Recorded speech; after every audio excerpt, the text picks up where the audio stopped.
తో లెక్కించదగ్గ ఎన్నిక. ఇది ఒక హిస్టారికల్ ఎన్నిక.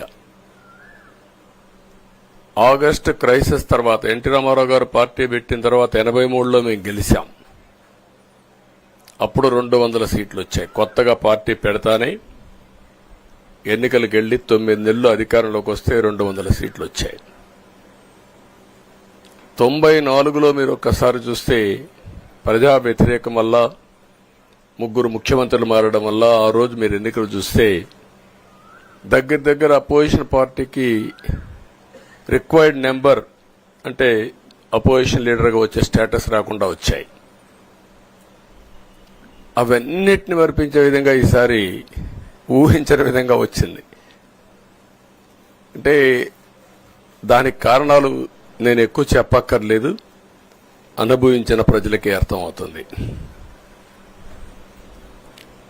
ఎప్పుడైనా సరే ప్రజాస్వామ్యంలో ప్రాథమిక హక్కు మాట్లాడే స్వేచ్ఛ. ఆ స్వేచ్ఛనే కోల్పోవాల్సి వచ్చింది.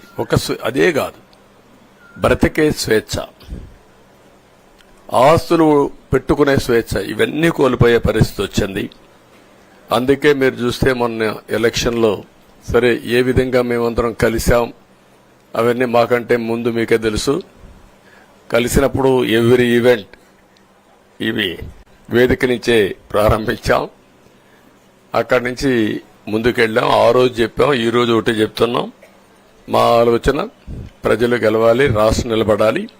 అంతవరకు సాధించగలిగాం. 55.38% ఓట్లు పడ్డాయి. దీంట్లో తెలుగుదేశానికి 45.60% పడ్డాయి. వైసీపీకి 39.37% పడ్డాయి.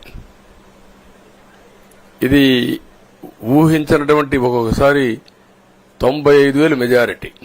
ఒకప్పుడు నేను చార్మినార్ ఎగ్జాంపుల్ చెప్పేవాడిని.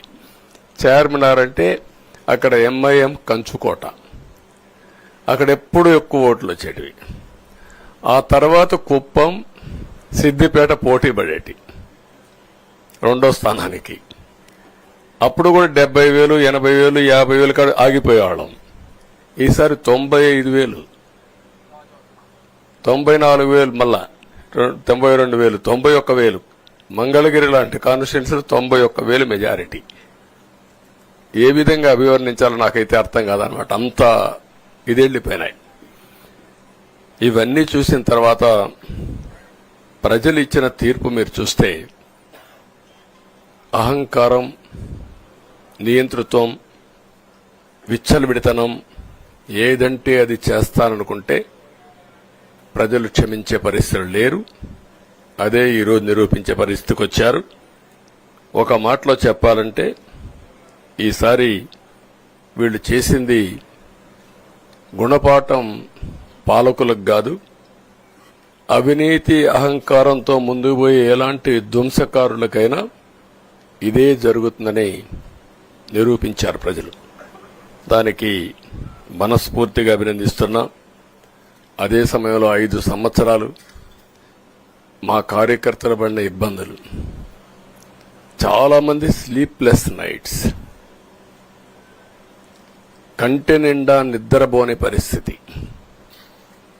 అక్కడి నుంచి నేను చూస్తే చాలా కడాన మనిషిని హింస పెడుతూ నువ్వు ప్రాణంతో బతకాలంటే జై జగన్ అనమంటే జై తెలుగుదేశం, జై చంద్రబాబుని ప్రాణాలు వదిలిన సందర్భం చంద్రయ్య.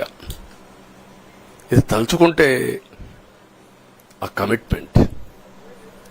ఆ కమిట్మెంటే, ఆ త్యాగాల ఫలితమే ఈరోజు ప్రజాస్వామ్యాన్ని కాపాడుకోగలిగాం.